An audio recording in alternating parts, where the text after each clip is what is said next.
29 March ছিল স্পন্দনের পৈতে, আর সেই উপলক্ষে আমরা এখন শান্তিনিকেতনে আমার শ্বশুরবাড়িতে। স্পন্দনের পৈতের সমস্ত কিছু শান্তিনিকেতন থেকেই হবে। আর পৈতেটা যেহেতু একদমই প্রায় বিয়ের মতনই সমস্ত নিয়মকানুন, শুধু বউ আসে না, এই যা গায়ে হলুদ থেকে শুরু করে অপৈতে ভাত, পৈতের সমস্ত নিয়মকানুন সব নিয়ে প্রায় 2-3 দিন ধরে চলবে। তার সঙ্গে পৈতে যেহেতু বড় অনুষ্ঠান, তাই তার প্রস্তুতিও অনেক আগে থেকেই চলছে। আর শান্তিনিকেতনে যেহেতু আমার বাবার বাড়ি শ্বশুর বাড়ি দুটোই, বড় কাজে তো সবার সহযোগিতা একটু লাগেই। তার সঙ্গে পরিচিত জায়গা বলে দুবাই থেকে বসে বসে আমরা ফোনে অনেক কিছুই ব্যবস্থাপনা করতে পেরেছি। তবে স্পন্দনের পৈতেতে আমাদের ভূমিকা যাই হোক না কেন, সব থেকে বড় ভূমিকা হচ্ছে স্পন্দনের দাদাই মাম্মাম আর দাদান দিদিয়ার।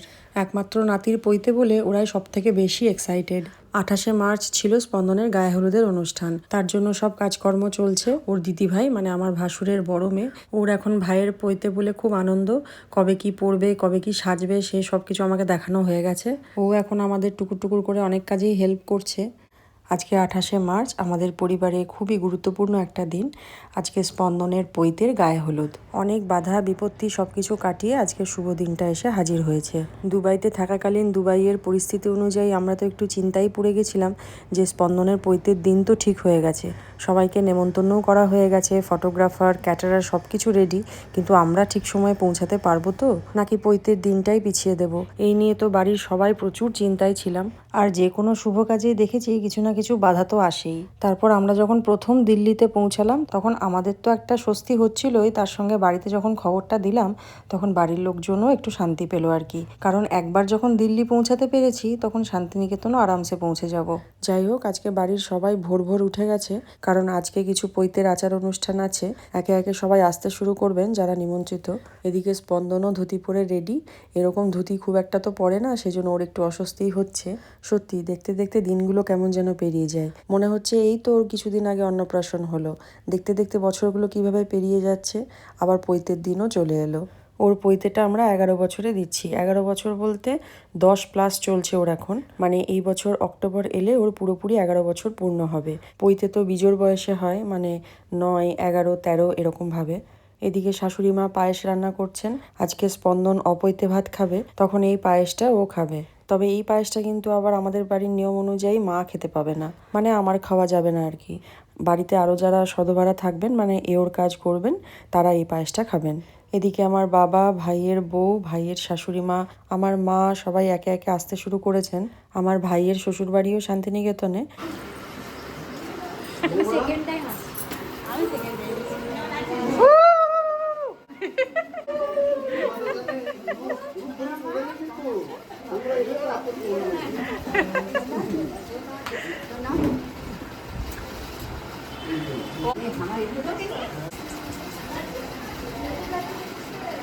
আমার ছোটো মাসিও শান্তিনিকেতনেই থাকেন, তাই সকাল সকাল চলে এসছেন।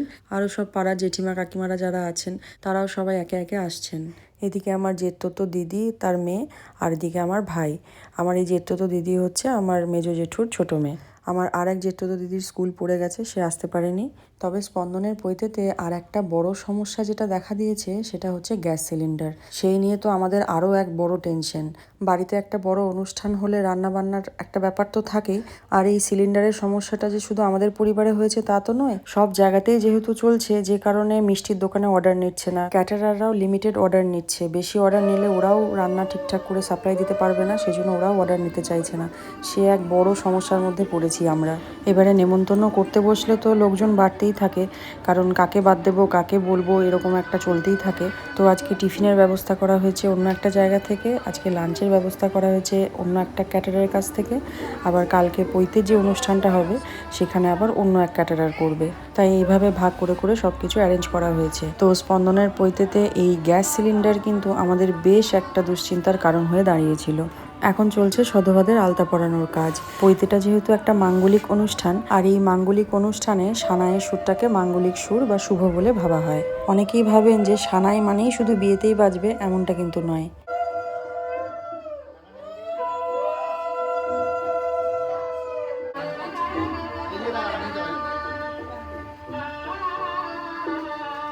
স্পন্দনও আজকে সকাল থেকে না খেয়ে বসে আছে, যেহেতু ওর গায়ে হলুদ হবে।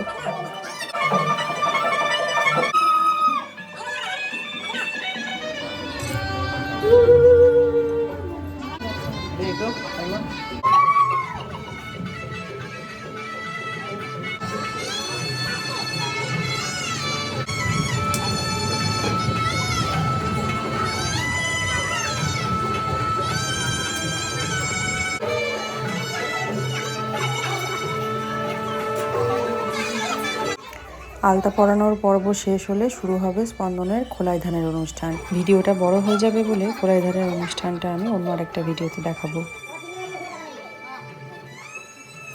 আমার যা এদিকে সাঙ্গ পাঙ্গা ওই নিয়ে একটা পোজ দিল আর কি।